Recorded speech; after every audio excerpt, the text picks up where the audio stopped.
자, 이제 두 번째 시간 진행하도록 하겠습니다. 네, 이번 시간부터는 여름교재 57페이지예요.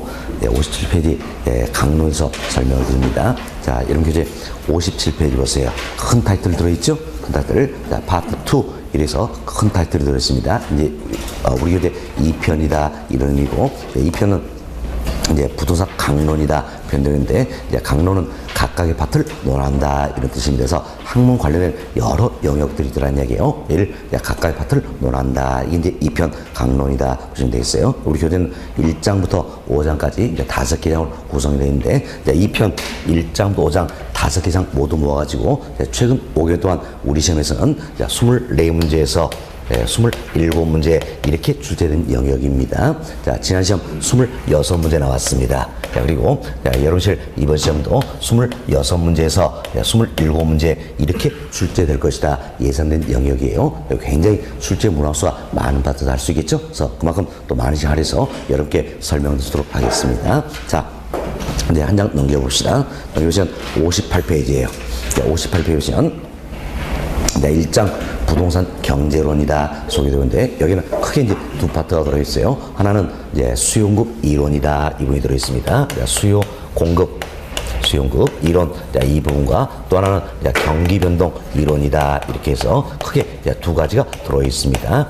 이를 모아가지고 우리 교재에서는 1장 경제론이다 이렇게 표현하고 있어요. 그래서 1장 2부분만 우리가 별도로 떼서 살펴본다면, 최근 5년 동안 1장 여기서는 5문제에서 6문제 이렇게 출제가 되었습니다. 자, 지난 시험 5문제 나왔죠. 그럼 여러실 이번 시험도 최소 5문제에서 6문제까지는 출제될 수 있을 것이다 이렇게 예상된 영역이에요. 그래서 1장 2부분도 출제 문항수 좀 많은 편입니다. 많은 편이고, 특히 1장에서도 수요공급 이론 2부분이 매우 중요한 부분이다 할 수 있겠습니다. 뭐 몇 가지 이유가 있는데, 먼저 수요공급 이론 이 부분도 굉장히 출제 문항수가 많은 부분이다 할 수 있겠지요. 그래서 중요한 부분이 되겠고, 또 수요공급 이론 이 자체가 경제에 가장 기초가 되는 원리예요. 쉽게 수요는 뭡니까? 사고자 하는 것이고, 공급은 어때? 팔고자 하는 것이다. 그런 경제에 가장 기초는 원리가 되기 때문에, 앞으로 우리가 학습할 뭐 경기변동 이론이다, 시장론이다, 뭐 지대론, 뭐 정책론 모든 파트에 연관이 돼 있다는 이야기예요. 그래서 수요공급 이론 이 부분이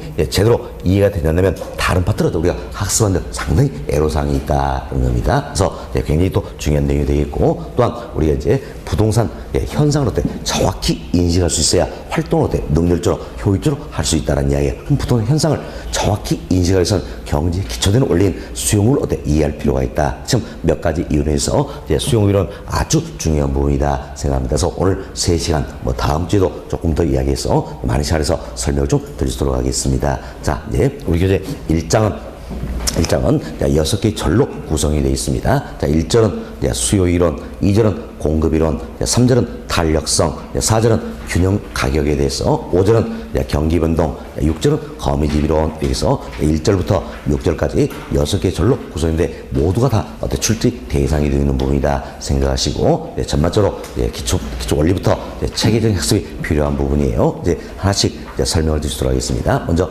1절 수요 이론이다 나와 있는데, 자, 설명을 또 일단 들어보세요. 들어오시고 교재는 또 체크해주도록 하겠습니다. 자, 여기 봅시다.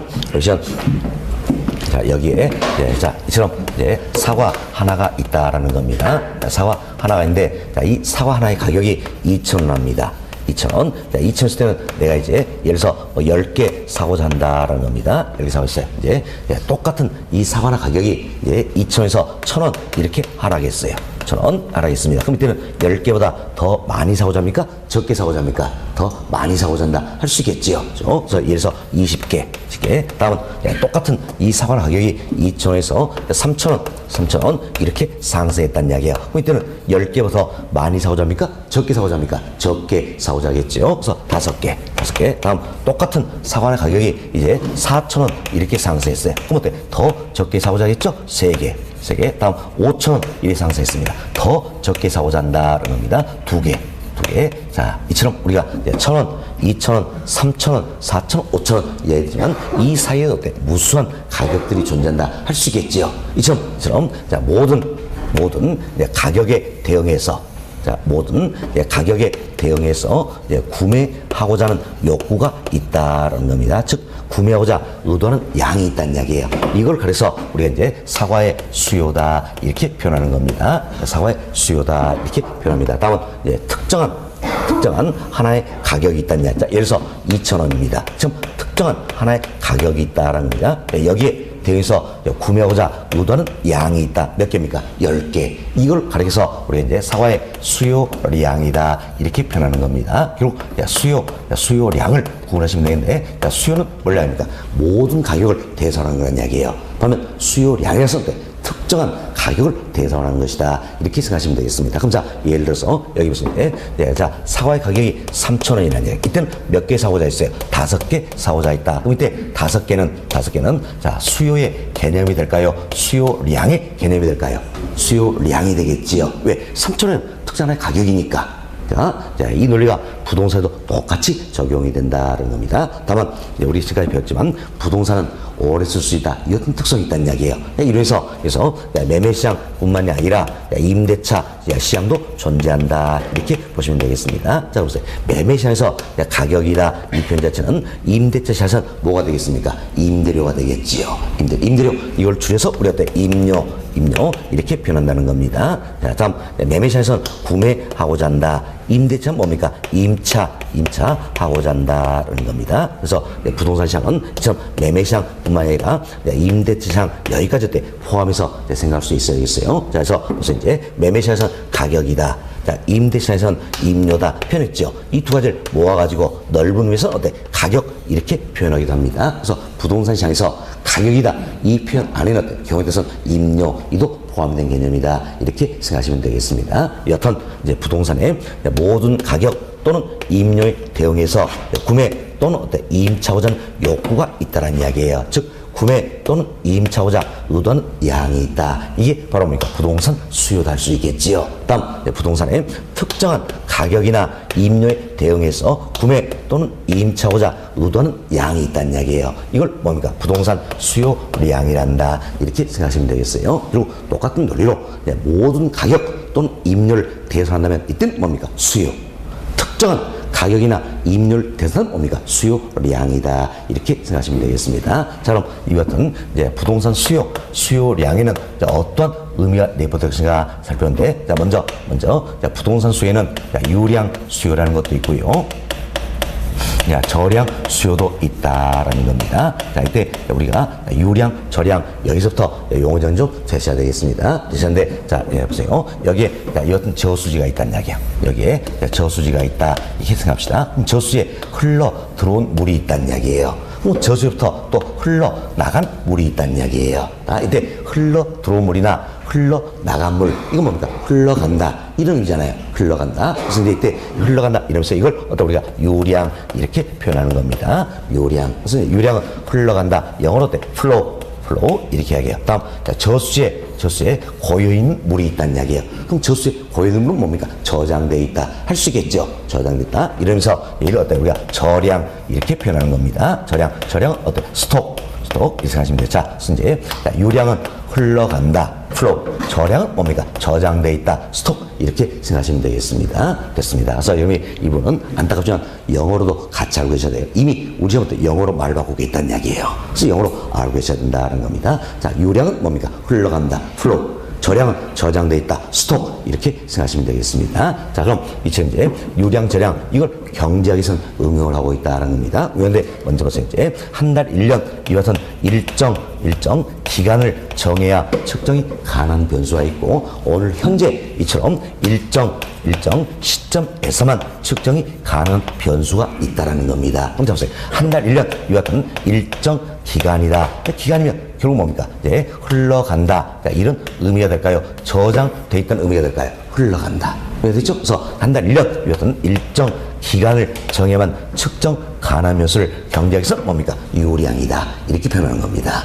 유량. 다음 자, 무슨 일정 시점입니다. 자, 그래서 오늘 현재 이것은 일정 시점에 개념이 대표되면 이는 흘러간다는 뜻이요, 저장돼 있다는 뜻이요. 저장돼 있다. 그렇죠? 그래서 일정 시점에서만 측정 가능한 변수를 경제학에서는 저량이다. 이렇게 표현하는 겁니다. 그래서 한 달, 1년 이것은 기간의 개념이 대표되면 뭡니까? 유량. 플로우가 되겠고, 올 현재 지금 시점에 개념이 대표는 뭡니까? 저량, 스톡이 된다. 이렇게 보시면 되겠어요. 우리는 이제 이 내용을 통해서 여러 가지 변수를 통해서 유량인지 저량인지 구분이 되셔야 되겠다는 겁니다. 자, 먼저 우리가 이제 가격과 임료 이걸 살펴봅시다.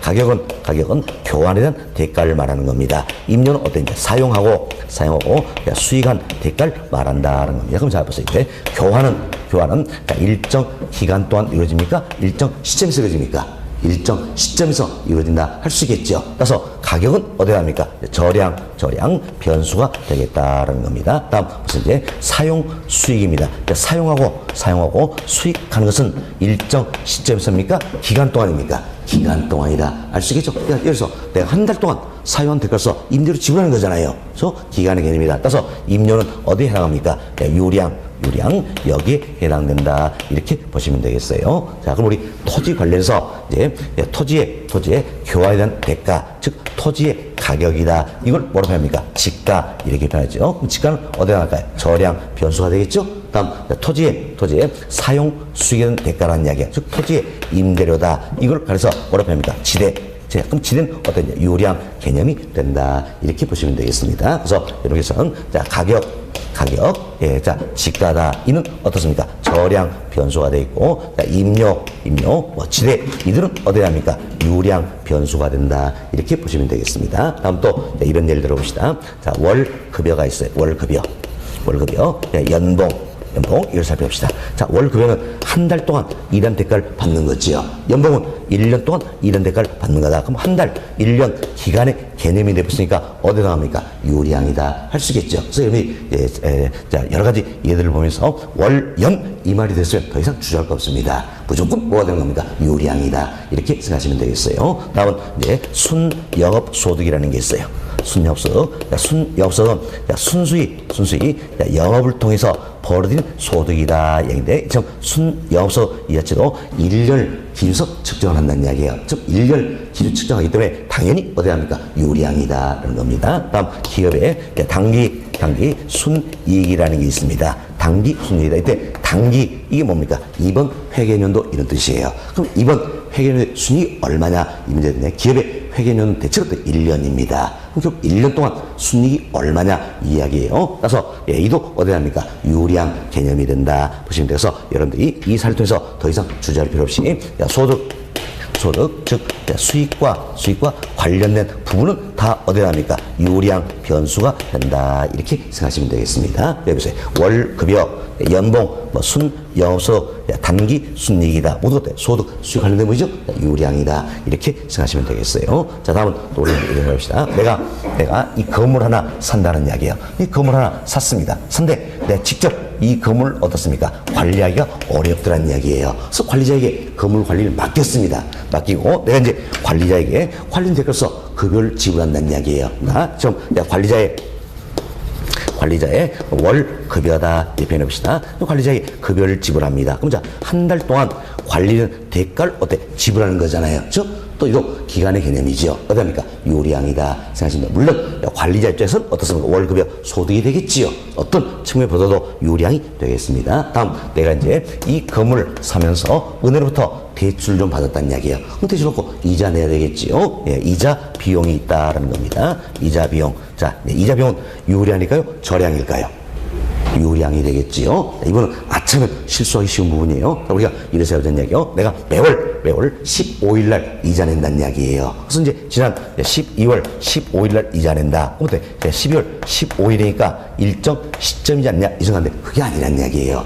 자, 한 달 동안 빌려 쓴 대가를 15일 날 낸다 뿐이에요. 그럼 결국 한 달은 기간의 개념이 들어있으니까 당연히 이자 비용도 어디 합니까? 유량이에요. 유량. 그래서 우리가 이제 이 예를 통해서 관리자의 월급에다 이자 비용이다. 이것은 비용, 지출 관련 부분도 어디에 나갑니까? 유량이다. 이렇게 보시면 되겠어요. 그래서 여러분이 이 사례를 통해서 소득, 즉 수익과 관련된 부분이나 비용, 즉 지출과 관련된 부분 다 어디에 합니까? 유량 변수가 된다. 이렇게 생각하시면 되겠습니다. 자, 다음 자산의 가치다라는 게 있습니다. 자산의 가치. 그럼 잡았습니다. 이 건물도 하나의 어떻습니까? 자산이다 할 수 있겠죠. 그럼 이 건물의 가치가 30억이라는 이야기예요. 그럼 이걸 어떻게 표현할 것인가 한번 살펴보자는 이야기예요. 지난 1년 동안 건물의 가치가 30억이다. 이렇게 표현할까요? 오늘 현재 건물의 가치가 30억이다 표현할까요? 현재. 따라서 시점의 개념이 되겠죠? 그럼 자산의 가치는 어디 합니까? 저량이다. 이야기죠. 저량. 다음은 부채 한번 생각합시다. 네, 부채. 네, 저의 경우입니다. 네, 빚이 6억이 있다는 이야기예요. 맞나요? 또 오늘은 다른 거 하나 생각 안 나고 저 새끼 빚이 6억이나 된다. 이것만 생각하시면 안 되는 겁니다. 하여튼 빚이 6억이 있다는 이야기예요. 6억인데 이 6억을 어떻게 표현할 것이냐. 지난 1년 동안 빚이 6억이다 표현합니까? 올 현재 빚이 6억이다 표현합니까? 현재. 그럼 시점의 개념이니까 부채도 어디 합니까? 저량이다. 알 수 있겠죠? 저량. 다음은 이제 인구수입니다. 인구수. 자, 우리나라 인구가 5천만 명이라는 이야기예요. 그럼 이도 지난 1년 동안 인구가 5천만 명이다. 이런 표현할까요? 현재 인구 5천만 명 이런 표현할까요? 현재. 그럼 어디 합니까? 저량이다. 이런 겁니다. 그래서 여기는 자산의 가치, 자산가치, 부채, 인구수 모두가 어떻습니까? 저량 변수가 된다. 이렇게 생각하시면 되겠습니다. 다음 주택 관련해서 신규 주택 공급량이라는 게 있습니다. 신규 주택 공급량이다. 이는 흔히 주택 생산량이다. 이렇게도 표현되는 겁니다. 표현되는데, 자 보세요. 신규주택 공급량이다. 이건 뭡니까? 신규 공급이에요. 뭐에 대해서? 주택에 대해서. 그럼 주택의 신규 공급이다. 이건 뭐랄까? 주택을 새로 지어서 때 시장에 내놓겠다. 그 이야기지요. 새로 지어서 시장에 내놓기까지는 어떻습니까? 착공서 완공까지 기간이 걸린다는 이야기예요. 따라서 기간의 개념입니까? 유량입니까? 저량입니까? 유량이다. 이렇게 보시면 됩니다. 우리 좀 살짝 말고서 아파트 생산량 이렇게 표현된다는 이야기예요. 이는 어떤 유량이다. 이렇게 보시면 되겠습니다. 유량이다. 다음은 주택 거래량이라는 게 있어요. 주택 거래량이다. 자, 이거 생각합시다. 주택 전체가 거래했다는 이야기야. 그럼 전체가 거래했다는 이야기는 지난 한 달 동안 전체가 거래였다. 이런 의미일까요? 아니면 오늘 현재 전체가 거래했다. 이런 의미일까요? 한 달 동안. 그렇죠? 그래서 주택 거래량도 어디 합니까? 유량에 해당이 된다는 겁니다. 다음 주택 재고량이라는 게 있어요. 주택 재고량이다. 이때 주택 재고량은 뭐랄까 시장에 존재하는 주택의 양을 말하는 겁니다. 그럼 자, 시장에 존재하니까 어때요? 현재 시장에 존재하는 주택의 양이다. 할 수 있겠죠? 그럼 시점의 개념이니까 어디 합니까? 저량 변수가 된다. 이렇게 생각하시면 되겠어요. 자, 우리는 여러 가지 변수를 통해서 유량이냐 저량 구분해 왔습니다. 여기까지가 현재 우리 시험에 출제된 범위예요. 범위 여기까지가 출제된 예들이 되겠고, 이외에 어떤 변수가 나오더라도 우리는 일정 기간의 개념이 내포된다. 한 달, 1년 기간의 개념이 내포된다. 이때는 뭡니까? 유량 플로우가 되겠고, 오늘 현재 이 같은 시점의 개념이라면 뭡니까? 저량 스톡이 된다. 이렇게 생각하시면 되겠습니다. 자, 다시 한번 살펴봅시다. 여기서 이제 가격, 지가, 이들은 어디 합니까? 저량이지요. 다음, 임료, 지대, 이들은 어디 합니까? 유량이다. 이런 겁니다. 그리고 소득, 즉 수익과 관련된 부분이나 비용, 지출 관련된 부분 어디 합니까? 유량. 다음, 자산의 가치라든지 부채, 인구수, 이들은 어디 합니까? 저량 변수가 되겠지요. 다음, 신규주택 공급량, 즉 주택 생산량이다. 그리고 주택 거래량, 이들은 어디 합니까? 유량이 되겠지요. 다음, 주택 재고량은 어디 합니까? 저량이다. 이렇게 해서 잘 이해하시면 되겠습니다. 자, 그럼 우리 이 내용을 토대로 해서 이제 이번 살펴봅시다. 사과, 이처럼 일반 재화의 사과 이와 같은 일반 재화의 수요는 뭐라고 하시니까 본질적으로 유량의 개념입니다. 그래서 사과 수요는 유량 수요예요. 부동산도 마찬가지입니다. 본질은 일정 기간 동안 구매 또는 임차고자 유도하는 양을 말하기 때문에 유량입니다. 유량. 그래서 이제 부동산도 본질적으로는 유량 수요다라는 거가 플로우 유량 수요다. 그래서 일정 기간 동안의 수요를 말한다. 이렇게 보시면 되겠습니다. 그러나 부동산은 이제 사과, 일반 자산은 여러 특성이 있다는 이야기예요. 그래서 우리가 이런 예도 들어볼 수 있겠다는 이야기예요. 자, 앞으로 1년 동안 사람들이 주택을 얼마나 보유하고자 할 것인가? 이는 뭐가 됩니까? 유량의 개념이 되겠지요. 그렇지만 오늘 현재 사람들이 주택을 얼마나 보유하고 있는가? 이런 걸 분석할 필요가 있어요, 없어요? 있잖아요. 그럼 오늘 현재니까 이는 뭐가 됩니까? 저량이다. 할 수 있겠죠. 그래서 부동산 수요 본질은 유량이지만 저량도 어때? 병행해서 분석이 돼야 된다는 겁니다. 결국 부동산 수요는 두 가지가 있다. 유량 수요, 저량 수요라는 게 있다 생각하시고, 유량 수요는 일정 기간 동안의 수요를 말한다. 저량 수요는 뭡니까? 스톡이지요. 스톡에서 일정 시점에서의 수요를 말한다. 이렇게 생각하시면 되겠습니다. 다음 두 번째, 자, 이제 유효 수요라는 게 있어요. 유효 수요. 자, 이 유효 수요는 우리가 실질적 수요다 이렇게 이야기합니다. 그렇죠? 자, 유효 수요, 실질적 수요가 되기 위해서는 두 가지가 필요해요. 먼저 내가 사고자 하는 마음이 있어야 되겠죠. 구매 의사가 있어야 된다. 즉 구매 욕구가 있어야 된다라는 이야기예요. 자, 이것만 가지고는 실질적으로 수요한다 할 수 있어요, 없어요? 없다라는 이야기예요. 뭐가 있어야 됩니까? 쩐이 있어요, 쩐이. 그죠? 예, 따라서 구매 의사가 아니라 구매력이 겸비가 돼야 된다. 즉 지불 능력이 겸비가 돼야 된다는 겁니다. 이처럼 자, 구매 의사, 구매 욕구에 구매력, 즉 지불 능력이 겸비되어 있다는 이야기예요. 이때는 어떤 이제 실질적으로 수요할 수도 할 수 있겠죠. 실질 수요, 유효 수요가 된다. 이렇게 보시면 돼요. 그래서 이 부분도 우리 시험에 최근에 이런 질문이 나왔어요. 자, 유효 수요란 자, 구매력을 필요로 하는 것은 아니다. OX, X 잘못되어 있죠. 유효 수요가 되어서는 반드시 어때? 구매력이 있어야 돼, 없어요? 있어야 된다는 이야기예요. 이렇게 생각하시면 돼서 구매 의사, 즉 구매 욕구에 구매력, 즉 지불 능력을 갖춘 수요를 뭘 한다? 유효 수요, 실질적 수요를 한다라는 겁니다. 그럼 이때 구매력 여기에는 자, 현금도 해당이 되겠죠? 왜? 현금 살 수 있잖아요. 또 저축금 해당이 되겠죠. 왜? 저축금 같이 살 수 있다는 이야기예요. 또 대출금도 해당이 된다는 겁니다. 자, 은행부터 대출만 돈으로 살 수 있어요, 없어요? 있죠. 해당이 된다 겁니다. 물론 아버지부터 때 내가 3억 빌려왔습니다. 이도 구매력에 해당될 수 있어요, 없어요? 있잖아요. 살 수 있으니까. 물론 안 갚으니까 이제 문제가 되겠죠. 됐습니다. 여튼 구매력에는 자, 현금뿐만 아니라 저축금 그리고 대출금도 포함된다. 이렇게 생각하시면 되겠어요. 자, 그리고 여기서 이제 구매 의사는 있어요. 그렇지만 구매력이 뒷받침되지 않는다는 이야기예요. 자, 이 같은 경우에는 유효 수요다, 실질적 수요다 할 수 있어요, 없어요? 없지요. 그렇죠? 그렇지만 자, 구매 의사이기 때문에 구매력만 갖춰지면 언젠지 유효 수요가 될 수 있어요, 없어요? 있지요. 그래서 잠재되어 있다. 이러면서 이 같은 경우를 우리가 이제 잠재 수요다라고 이야기합니다. 잠재 수요 또는 예비적 수요다 이렇게 변해요. 자, 이렇게 해서 우리는 이제 유효 수요, 즉 실질적 수요라는 것과 잠재 수요, 예비적 수요다 이렇게 해서 두 가지를 말씀드렸어요. 그럼 이 둘 중에 부동산 수요를 뭐로 낼 것인가? 뭐로 낼까요? 바로 유효 수요를 의미한다. 왜? 부동산은 고가의 상품이잖아요. 그럼 구매력이 있어야 돼, 없어야 돼? 있어야 된다는 이야기예요. 있어야. 그래서 부동산 수요는 뭐로 의미한다? 유효 수요, 실적 수요를 의미한다. 이렇게 생각하시면 되겠습니다. 다음 세 번째. 자, 여기 보세요. 자, 리사를 봅시다. 자, 2,000원 한다는 이야기. 2,000원 때는 몇 개 사고자 했어요? 10개 사고자 했다라는 겁니다. 그럼 자, 보세요. 이제 이미 사버렸습니까? 사고자 하는 겁니까? 사고자 한다. 그럼 아직까지는 사기 전이잖아요. 따라서 부동산 수요는 어떤 사전적 개념이다. 아직은 사기 전이니까 사전적 개념이다 할 수 있죠. 다음 여기서 이제 2,000원 때는 내가 10개 사고자 한다 했어요. 그럼 10개 이 자체는 최대 수량이 될까요? 최소 수량이 될까요? 최대 수량이 되겠죠? 최대는 10개 사고자 한다는 이야기예요. 그래서 최대 수량이 된다. 이렇게 해서 정리하시면 되겠습니다. 그래서 우리가 부동산 수요량에 내포된 의미를 말씀을 좀 드렸어요. 먼저 부동산 수요는 본질은 유량이라고 했죠. 그러나 저량도 병행해서 분석된다. 그래서 부동산 수요는 유량 수요, 저량 수요가 있다. 다음은 부동산 수요는 유효 수요, 실적 수요를 말한다. 사전적 개념이다. 최대 수량이다. 이렇게 해서 정리하시면 되겠습니다. 일단 여기까지 말씀드리고 여러분 교재 살펴보도록 하겠습니다. 교재 58페이지를 보세요. 자, 58페이지 자, 1번 챕터 부동산 수요의 개념이다 나와 있죠. 이때 1번 챕터 옆에다가는 별표 3개 놓으시기 바라겠습니다. 1번 챕터 옆에 별표 3개 놓으시고요. 동그라미 1번 봅시다.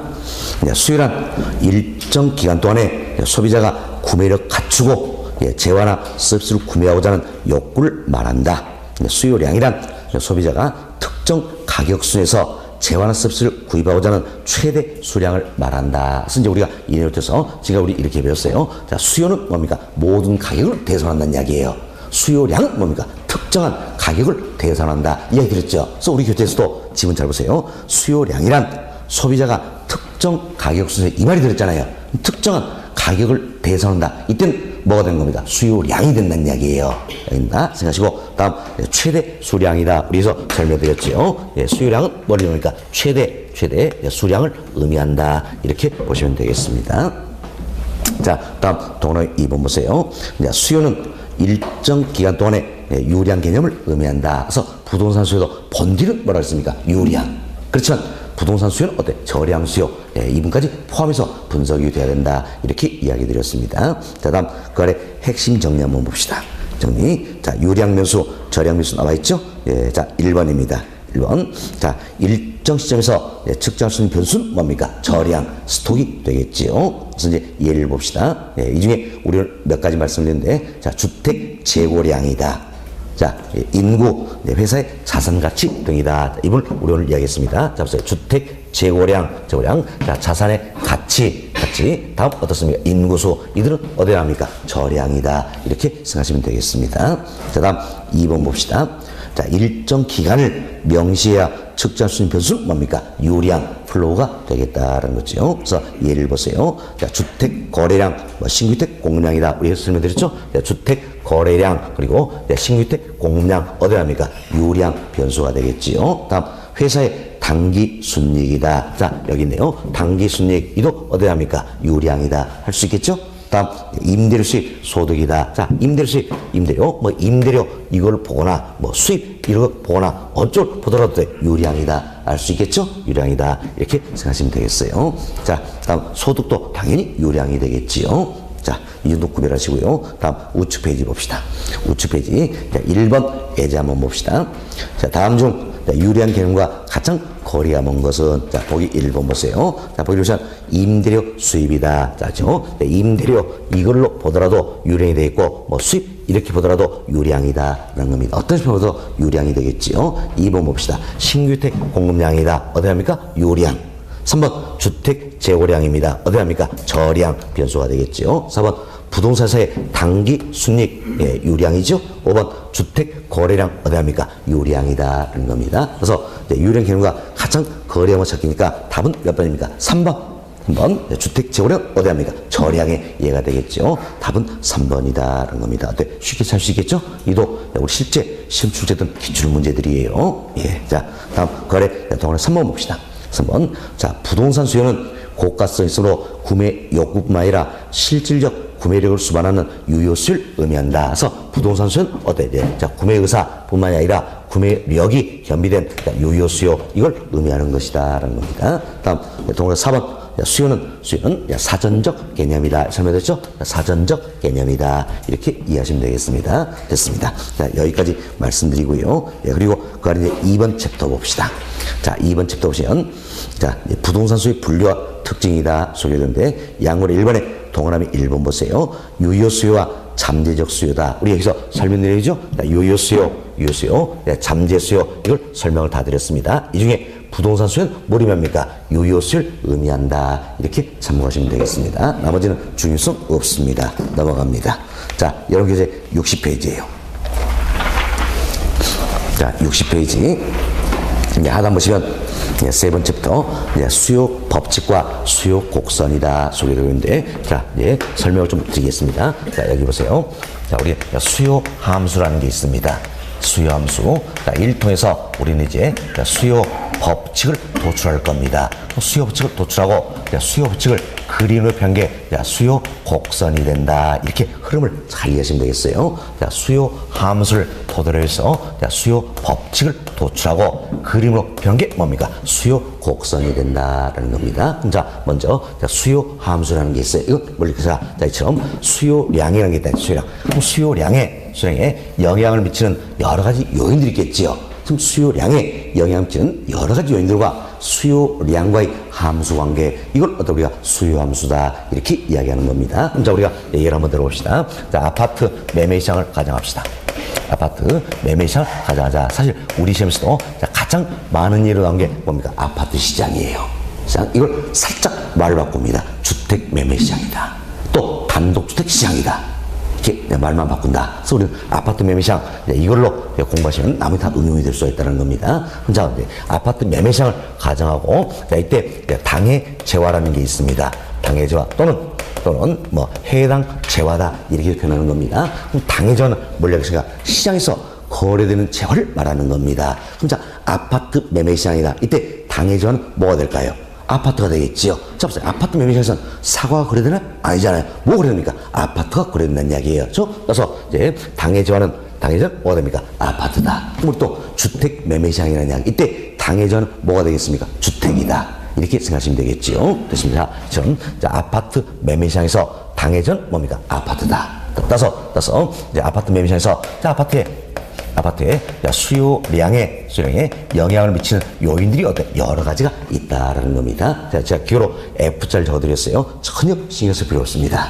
자, 이건 함수 관계에 있다. 펑션, 영어 첫 글자를 따기도 하고, 요인들이다. 팩터, 여기에 첫 글자를 따기도 한다. 생각하시고 신경 안 써야 되겠어요. 자, 그럼 아파트 수요량에는 어떤 요인들이 영향을 미치겠죠? 먼저, 아파트의 가격 영향 미치겠지요. 그렇죠? 또 우리가 이야기했지만 아파트 매매 시장에서 부동산 시장은 지역적으로 형성이 된다 그랬어요. 그래서 부동산 시장은 전국적 시장입니까? 지역적 시장입니까? 지역적 시장이 된다는 겁니다. 즉 지역적으로 시장이 형성되면 그 지역의 인구수 여기에서도 영향을 받겠지요. 또 지역 주민들의 소득 수준도 영향을 미치게 된다는 겁니다. 자, 다음 아파트를 좋아하는 실화냐 어떤 기호도 또는 뭐 선호도 취향 이도 영향을 미치겠고 아파트와 대체 관계에 있는 대체제의 가격도 영향을 미치겠죠. 다음 보완 관계에 있는 보완제의 가격도 영향을 미친다는 이야기예요. 뭐 이외에도 뭐 대출 금리라든지 조세 공법상 규제의 정도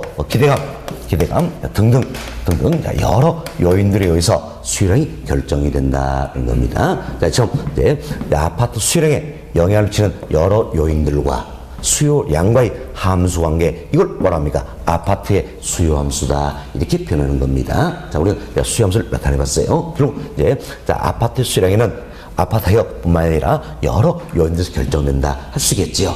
예, 당해저의 수요량에는 당해저 가격뿐만 아니라 여러 요인들에서 결정된다는 겁니다. 그렇죠? 이제 아파트 수요량에 즉 당해저의 수요량에 영향을 미치는 요인들이 지금 무수히 많기 때문에 하나의 법칙을 도출하는 게 쉽습니까? 어렵습니까? 어렵다는 이야기예요. 그래서 우리가 하나의 법칙을 도출하기 위해서 가정을 하는 겁니다. 어찌 보면 경제학은 가정의 학문이에요. 어떻게 가정하느냐? 내용이 완전히 달라져 버리는 겁니다. 자, 우리는 이렇게 가정합니다. 자, 아파트의 수요량에는 오로지 아파트의 가격만이 영향을 미친다. 이렇게 가정합니다. 예, 사실은 여기 보세요. 이제 인구수, 소득순, 기호도 이들도 아파트 수요량에 영향을 미칠 수 있어요, 없어요? 있잖아요. 영향을 미치면 이들은 영향을 미친다. 일정하다. 이렇게 가정해버리는 겁니다. 자, 이들은 모두가 일정하다 가정해버리고 오로지 아파트의 수요량에는 아파트의 가격만이 영향을 미친다는 겁니다. 즉 당해저의 수요량에는 당해저의 가격만이 영향을 미친다. 자, 이 같은 가정하에서 이 가정을 틀어버리면 내용이 달라진다 그랬죠? 이 같은 가정하에서 먼저 당해저의 가격과 수요량 사이의 관계를 살펴보자라는 겁니다. 근데 벌써 이제 우리가 여기 설명드렸죠. 가격이 2,000원에서 3,000원으로 상승합니다. 상승하면 수요량 즉 사고자 양은 10개에서 5개로 줄어든다 알 수 있겠지요. 그래서 가격이 상승하면 수요량은 증가합니까? 감소합니까? 감소한다. 다음 가격이 2,000원에서 1,000원으로 하락했어요. 그럼 2,000원 때는 10개 사고자 했지만 1,000원 하락하니까 20개 사고자 한다는 이야기예요. 그래서 가격이 하락하면 수요량은 어떻습니까? 증가한다 할 수 있겠죠. 가격이 하락하면 수요량은 증가한다라는 겁니다. 자, 그래서 다른 유 일자다 가정하에서 가격이 상승하면 수요량은 감소. 가격이 하락하면 수요량은 증가한다는 겁니다. 지금 가격과 수요량 사이는 어떤 관계가 있습니까? 반비례 관계에 있다는 겁니다. 이것은 경제 원칙을 가려서 우리가 수요 법칙이다라고 이야기합니다. 결국 수요 법칙에서는 다른 조건은 일자다 가정하에서 당해자의 가격과 수요량 사이는 어떤 관계? 반비례 관계에 있다. 이것은 경제 원칙이다라는 겁니다. 그래서 수요 법칙을 그림으로 표현한 게 바로 뭐가 되는 겁니까? 수요 곡선이 된다. 이렇게 생각하시면 되세요. 따라서 수요 곡선은 수요 법칙을 그림으로 나타내는 것이다. 그리고 가격과 수요량 사이에 반비례 관계에 있다. 일 그림으로 나타내는 것이다. 따라서 한쪽 측은 가격을, 한쪽 측은 양으로 표현할 수 있겠지요. 그래서 우리가 그림을 그려봅시다. 자, 여기 보세요. 네, 자, 경쟁성은 관행적으로 Y축에 뭘 설정한다 했습니까? 가격. 그래서 기호로 프라이스 걸자서 P. 자, X축은 양이죠. 퀀티티 적어서 Q. P절 Q. 좌표 편에서 수요법칙, 즉 이 모습이죠. 그림으로 나타내보자. 그럼 우리 쉽게 이 사례를 한번 들어서 그림으로 한번 나타내보자라는 겁니다. 자, 2,000원 합니다. 가격이 자, 2,000원 할 때는 몇 개 사오자 했습니까? 10개 사오자 했다. 그럼 2,000원에 10개 대응하는 자, 이 점을 찍어보자라는 겁니다. 다음 가격이 3,000원으로 상승했어요. 그럼 3,000원 할 때는 몇 개 사오자 했습니까? 5개. 3,000원에 5개다. 그럼 대응하는 자, 이 점을 찍어보자라는 겁니다. 다음 가격이 1,000원입니다. 1,000원 할 때는 몇 개 사오자 했어요? 20개 사오자 했죠. 그럼 1,000원에 20개다. 20개. 대응하는 이 점을 찍어보자라는 겁니다. 자, 소리는 자, 이 점을 찍었어요. 그럼 점을 연결하면 뭐가 됩니까? 선이 된다라는 겁니다. 점을 연결하면 선이 된다. 그래서 우리는 이와 같은 선으로 나타내볼 수가 있다라는 이야기예요. 이 선을 가리켜서 우리가 뭐라고 표현합니까? 수요 곡선이다. 이렇게 이야기합니다. 수요선을 기호로 D 이렇게 표현합니다. 자, 수요는 영어로 뭡니까? 디맨드. 거부다. 그래서 D 이렇게 표현한다. 우리가 수요선을 그렸어요. 어떻게 그렸습니까? 이렇게 그렸죠? 이렇게 그랬습니다. 자, 잘 보세요. 수요선 우리가 이렇게 그렸습니다. 자, 오른쪽 아래로 향하는 모습이다. 할 수 있겠죠? 지금 오른쪽 아래로 향하는 모습이다. 이러면서 수요선은 어떻습니까? 우하향하는 모습이다. 이렇게 표현합니다. 자, 오른쪽 아래로 향하는 모습이다. 그래서 우하향 모습이다. 그럼 지금 수요선이 우하향하는 이유는 어디 있는 겁니까? 결국 자, 수요 법칙을 그림으로 나타냈기 때문이라는 이야기예요. 수요법칙이 뭡니까? 가격과 수요량 사이는 반비례 관계에 있다. 경제원칙. 이걸 그림으로 자, 반비례 관계다. 이거 그림으로 하니까 당연히 우하향 하게 된다는 겁니다. 자, 이렇게 해서 우리는 이제 수요 함수를 토대로 해서 수요 법칙을 도출했고 수요선을 나타내봤다는 겁니다. 네, 그래서 이제 수요 법칙은 뭘 이야기합니까? 다른 쪽의 일자다 가정하에서 당해자의 가격과 수요량 사이는 어떤 관계? 반비례 관계에 있다. 이 경제 원칙이었죠. 이걸 그림에 표현한 게 수요 곡선에 따라서 수요선은 어떤 모습이에요? 우하향하는 모습이 된다. 이렇게 보시면 되겠습니다. 자, 여기까지 말씀드리고 여러분 교재 살펴드립니다. 자, 교재 봅시다. 이제 60페이지 하단입니다. 하단 보시면 세 번째부터 수요 법칙, 수요선 나와 있죠? 양권 1번 봅시다. 양권 1번. 자, 첫 번째 보세요. 다른 모든 조건이 일정할 때 한 상품의 가격이 상승하면 그 상품의 수요량은 감소하고 이랬죠. 그럼 다른 조건 지금 일자가 가정하에서 한 상품의 가격이 상승하면 수요량은 어떻습니까? 감소한다. 그 이야기죠. 다음 가격이 하락하면 수요량은 증가한다. 즉 가격이 하락하면 수요량은 어때? 증가한다는 이야기예요. 증가한다. 자, 이러한 가격과 수요량 사이의 역의 관계다. 자, 가격과 수요량 사이의 역의 관계, 즉 반비례 관계에 있다 이야기지요. 관계다. 자, 이걸 뭐라 합니까? 가르칠 수요 법칙이란다. 이렇게 보시면 되겠습니다. 다음 우측 페이지 보세요. 양고로 2번입니다. 양고로 2번 수요선이다. 세 번째 줄 보세요. 세 번째는 자, 수요선은 어떤 모습입니까? 우하향하는 모습이다. 할 수 있겠죠? 우하향 모습이다. 그리고 박스에 그림 나와 있죠. 그림 보니까 수요선 어떻습니까? 우리 이렇게 그랬죠? 우하향하는 모습이다. 이렇게 생각하시면 되겠습니다. 됐습니다. 자, 이 정도 이해하시면 될 것 같고요. 다음 페이지 넘어갑니다. 62페이지예요.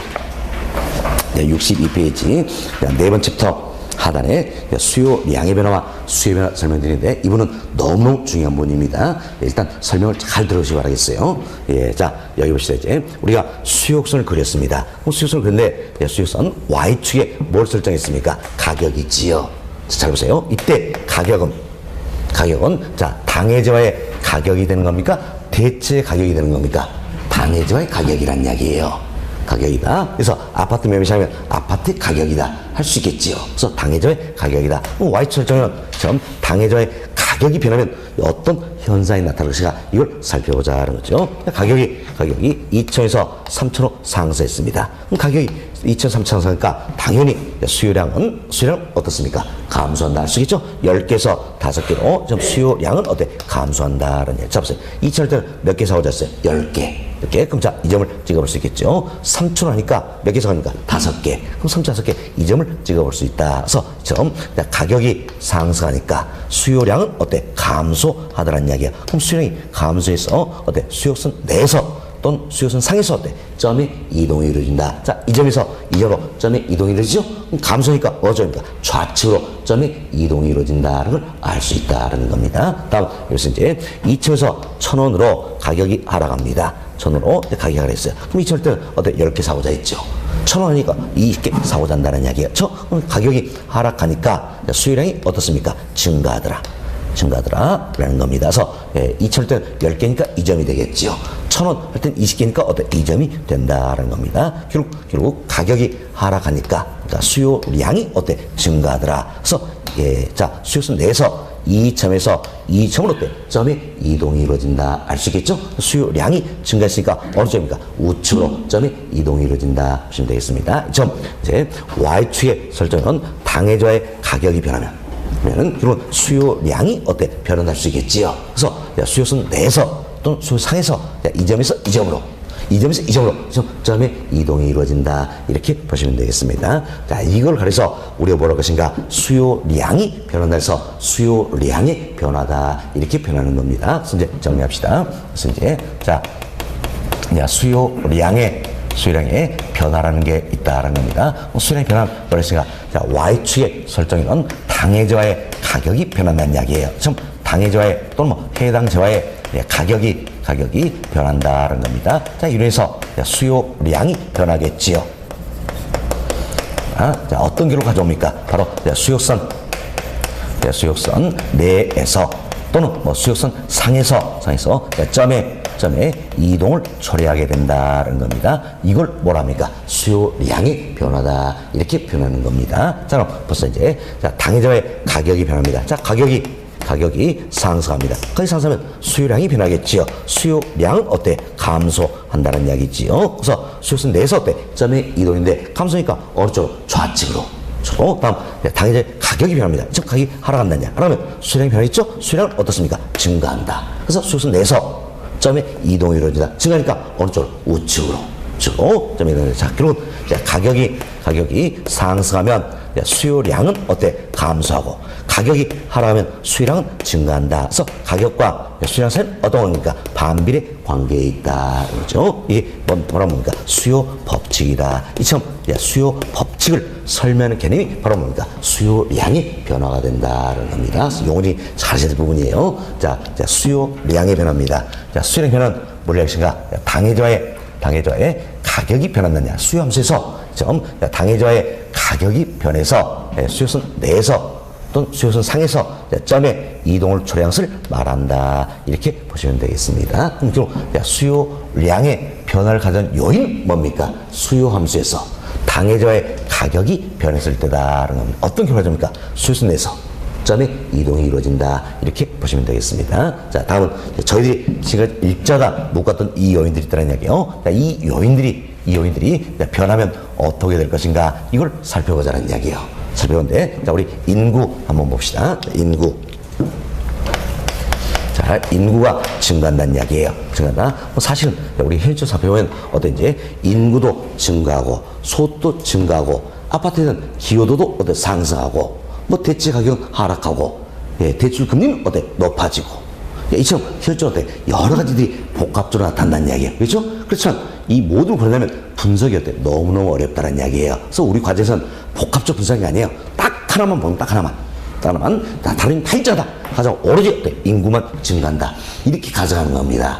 그 분석하자는 이야기예요. 그렇죠? 살 가격은 이처럼 똑같아요. 오로지 인구만 증가한다라는 겁니다. 증가한다. 자, 그래서 벌써 이제 살 가격은 2,000원입니다. 과거에는 어때? 이만큼 사고자 했다는 이야기야. 이만큼 사고인데 이제 가격은 2,000원 똑같지만 인구가 증가하면 사고자 양은 이 크기보다 더 많아질까요? 적어질까요? 많아지겠지요. 더 많아진다. 더 많아지니까 2,000원에 더 많아진다. 이 점을 찍을 수가 있다는 이야기예요. 다음, 살 가격은 3,000 똑같습니다. 과거에는 이만큼 사고자 있어요. 이만큼 사고자인데 인구가 증가하니까 사고자 양은 이보다 더 많아질까요? 적어질까요? 많아지겠지요. 이보다 더 많아지니까 이 점을 찍어봅시다. 그럼 이 점과 이 점을 연결시켜보자는 이야기예요. 연결시키면 우리는 이제 이와 같은 수요소 나타낼 수가 있다는 이야기지요. 그럼 자 보세요. 이제 당초 수요소는 이 모습이었어요. 당초 수요소는 이 모습인데 인구가 증가하니까 그러니까 수요성이 어떻습니까? 이렇게 변하더란 이야기예요. 그럼 자, 이때 당초 이 수요선이 이렇게 변했다는 이야기는 결국 뭡니까? 수요선 자체가 이동했다는 걸 알 수 있겠죠. 어느 쪽입니까? 우측으로 이동했다는 겁니다. 우측으로 이동했다. 자, 그래서 정리합시다. 자, 인구가 증가하면 어떤 아파트 매매에서 아파트 수요는 어떻습니까? 증가한다 할 수 있겠죠. 이때 우리가 이제 수요 이 표현을 했어요. 왜 그랬을까요? 자, 1,000원, 2,000, 3,000원 모든 가격이 대상이 되기 때문에요. 자, 모든 가격을 대상하면 이때는 뭡니까? 수요. 특정한 하나의 가격을 대상하면 뭡니까? 수요량이라고 했잖아요. 이때 모든 가격을 대상할 때 수요다 표현합니다. 수요가 증가한다. 그래서 어떤 걸 가져옵니까? 바로 수요선 자체가 이동을 하게 된다는데, 자, 어느 쪽 이동했나요? 우측으로 이동했다 할 수 있겠지요. 자, 다음은 이제 인구가 감소한 경우 한번 살펴봅시다. 자, 다른 류는 다 일정합니다. 오로지 인구만 줄어든다는 이야기예요. 줄어든다. 자, 보세요. 그럼 살 가격은 2,000원 똑같다는 이야기예요. 또 다음 과거에는 이만큼 사고자 있어요. 이만큼인데 인구가 감소하면 사고자 양은 이보다 더 많아질까요? 적어질까요? 적어지겠지요. 그래서 이 점 찍어볼 수 있겠지요. 다음, 살 가격은 3,000원 똑같습니다. 그런데 과거에는 이만큼 사고자 했어요. 인구가 감소하면 사고량은 이보다 더 많아집니까? 적어집니까? 적어진다. 그래서 이 점 찍어볼 수 있어요. 그럼 이 점을 연결시켜서 우리는 이와 같은 수요선을 나타내 볼 수가 있다는 겁니다. 그럼 자 보세요. 이제 당초 수요선은 이 모습인데 인구가 감소하니까 수요선이 이렇게 변하더라는 이야기예요. 그럼 당초 이 수요선이 이렇게 변했다는 이야기는 결국 수요선 자체가 이동했다. 어느 쪽으로? 좌측으로 이동했다는 걸 알 수 있겠지요. 자, 그럼 보세요. 이제 인구의 감소는 결국 수요를 감소시키는 요인이 된다. 자, 이러면서 수요선 자체가 이동하는데 어느 쪽으로 이동했습니까? 좌측으로 이동했다는 사실 알 수 있다는 이야기예요. 그럼 자, 보세요. 이제 이처럼 인구가 변하니까 수요선 어떻습니까? 자체가 이동하더라는 이야기예요. 자, 그럼 인구가 변했다는 이야기는 결국 Y축에 설정해놓은 당해자 가격 이외의 요인이 변했다 할 수 있겠죠. 지금 Y축에 설정해놓은 당해자 가격 이외의 요인이 변하니까 결국 어떻습니까? 수요가 변하더라. 그래서 수요선 자체가 이동하게 된다는 이야기. 이걸 가려서 우리가 볼 것인가? 수요가 변한다 해서 수요의 변화다 이렇게 표현하는 겁니다. 수요의 변화다 이렇게 표현한다는 겁니다. 그래서 수요의 변화선 이제 Y축에 설정해놓은 당해자 가격 이외의 요인이 변한다는 이야기예요. 자, 이외의 요인이 변한다는 겁니다. 변한다. 이러면서 동일한 가격이랄지라도 수요량이 변하게 되겠지요.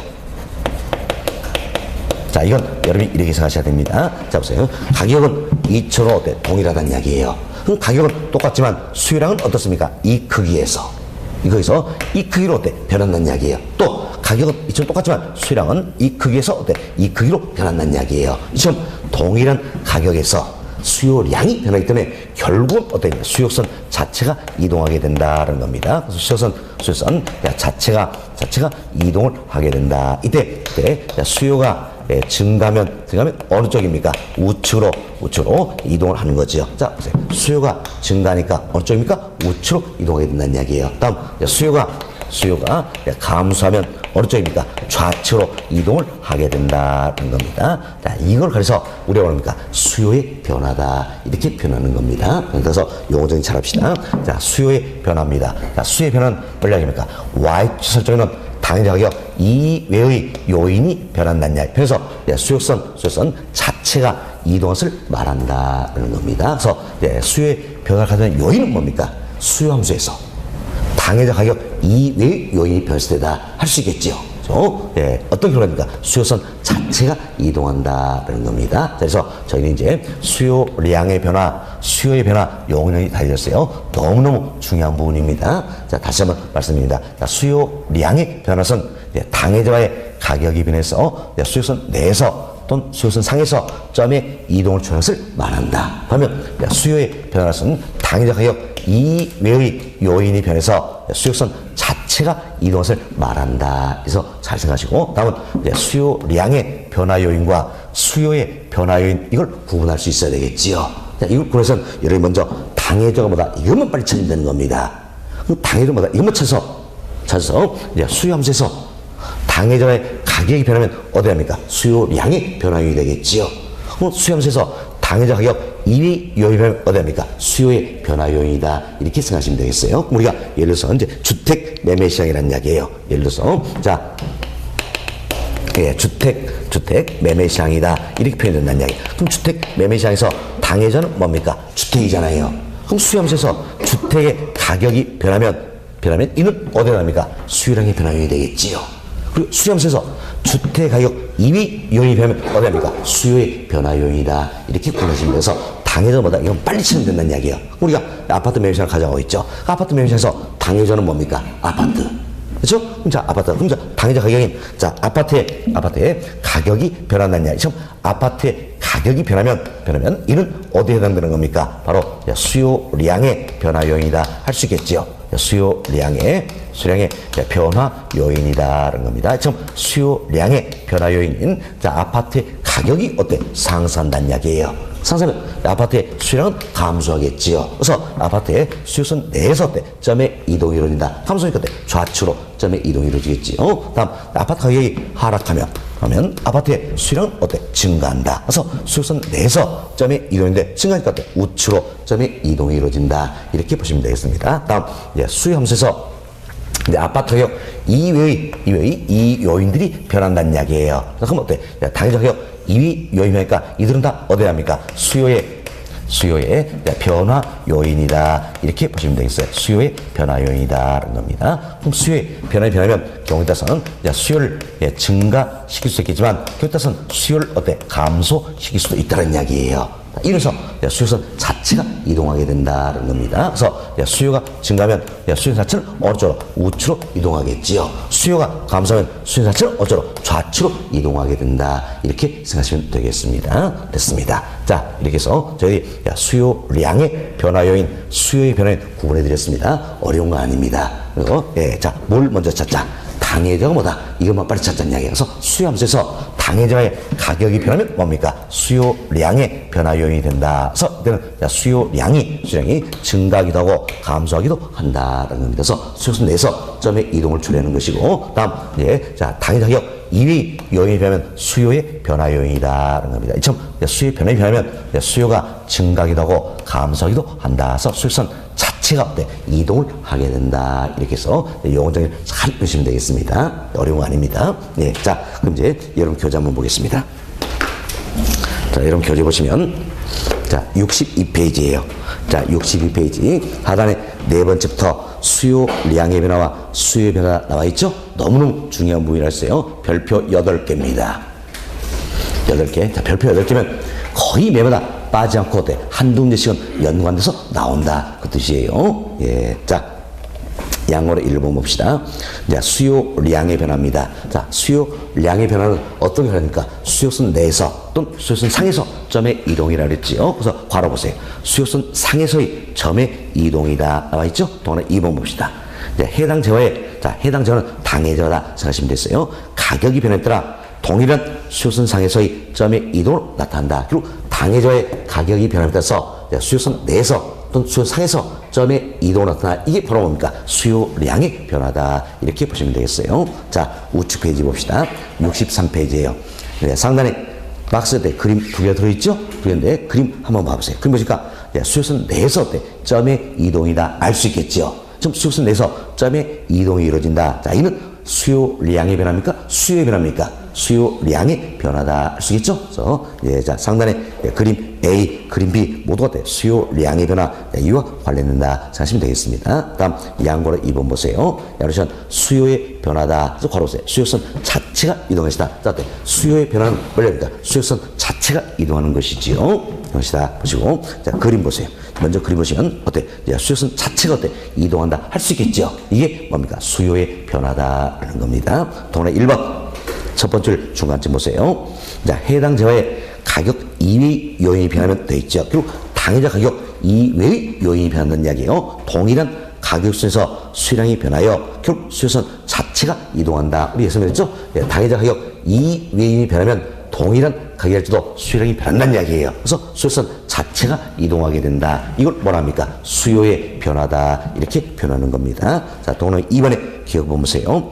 자, 수요의 증가는 수요선 자체가 어느 쪽으로? 우측으로 이동한다. 2번 수요의 감소는 수요 자체가 어느 쪽? 좌측으로 이동한다. 이렇게 보시면 되겠습니다. 자, 이렇게 해서 저희들이 이제 수요량의 변화, 수요의 변화 용어 설명 다 드렸어요. 여기까지 말씀드리고 잠시 쉬었다가 다음 시간에 64페이지 수요의 변화의 2부부터 다시 설명드리도록 하겠습니다. 열심히 쉬었답니다.